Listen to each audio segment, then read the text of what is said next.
Hi hello എല്ലാവർക്കും സുഖമാണല്ലോ അല്ലേ.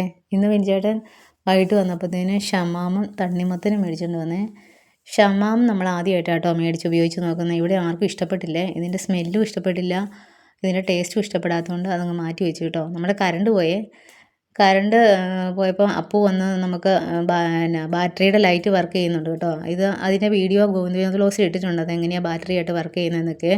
അപ്പോൾ തണ്ണിമത്തനാണെങ്കിലും കളറ് നല്ല റെഡ് കളറൊക്കെ ഉണ്ടെന്നേ ഉള്ളൂ, മധുരം ഒട്ടും ഇല്ലാത്തതുകൊണ്ട് ഇവർക്കൊന്നും വേണ്ടായിരുന്നേ. അപ്പം ഞാൻ അതിൻ്റെ പകുതിക്കകത്തോട്ട് ആ സ്പൂൺ കൊണ്ട് തന്നെ അതിൻ്റെ അകത്തോട്ട് നിറച്ചിട്ട് വെച്ചിട്ട് കുറച്ച് പഞ്ചസാരയും കൂടി ഇട്ട് ഒന്നൊന്നര സ്പൂൺ പഞ്ചസാരയും കൂടി ഇട്ട് ഇളക്കി കൊടുത്തപ്പം എല്ലാവരും കഴിച്ചു കേട്ടോ. ഇങ്ങനെയൊക്കെ കൊടുത്താൽ എല്ലാവർക്കും ഇഷ്ടമാണ്. പിന്നെ വലിയ തണ്ണിമത്തനാണല്ലോ, ഇത് അപ്പം തന്നെ തീരത്തൊന്നുമില്ലല്ലോ. അന്നേരം നമ്മൾ അതിൻ്റെ ബാക്കി എടുത്ത് ഫ്രിഡ്ജിൽ വെച്ചിട്ട് നമ്മുടെ ആവശ്യം നല്ല വെയിലൊക്കെ ഉള്ള നേരത്ത് ചൂടൊക്കെ എടുക്കുമ്പോൾ നമ്മൾ കുടിച്ചാൽ മതി കേട്ടോ. നമ്മളിതെടുത്ത് ഉപയോഗിക്കാവേ, ആരെങ്കിലുമൊക്കെ വരുമ്പം കൊടുക്കാം. അന്നേരം പെട്ടെന്ന് ഓടിപ്പോയി ചെയ്യുമൊന്നും വേണ്ടല്ലോ. പിന്നെ ഇങ്ങനെ എടുത്ത് വെക്കുന്ന ഇവർക്ക് ഇഷ്ടം. പിന്നെ ഇതിങ്ങനത്തെ ഈ വെള്ള എന്നാ പറയുക ലൈറ്റ് ഗ്രീൻ കളറൊക്കെയുള്ള പുറന്തോടൊക്കെയുള്ള തണ്ണിമത്തന് സാമാന്യമായിട്ട് മധുരം കുറവായിരിക്കുമേ. ഇങ്ങനെ ഉണ്ടാക്കുന്ന ഇവിടെ എല്ലാവർക്കും ഇഷ്ടം കേട്ടോ, എല്ലാവരും നല്ലപോലെ കഴിച്ചോളും. അപ്പോൾ വീഡിയോ ഇഷ്ടപ്പെട്ടാൽ എല്ലാവരും ലൈക്ക് ഷെയറും സബ്സ്ക്രൈബും ഒക്കെ ചെയ്ത് കമൻറ്റൊക്കെ ഇടണേ.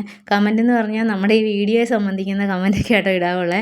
വലിയ അന്താരാഷ്ട്ര കാര്യങ്ങളൊക്കെ ചോദിച്ചാൽ എനിക്കറിയത്തില്ല കേട്ടോ, ഞാനൊരു സാധാരണ വീട്ടമ്മയാണേ. അപ്പം നിങ്ങൾ കയറി നോക്കിയാൽ അറിയാം, എൻ്റെ ഇതിൽ എന്തൊക്കെയോ കമൻറ്റുകൾ വരുന്നുണ്ട്, എനിക്കത് എന്നാന്ന് പോലും അറിയത്തില്ല. അപ്പം വീണ്ടും കാണാം കേട്ടോ. Okay, by.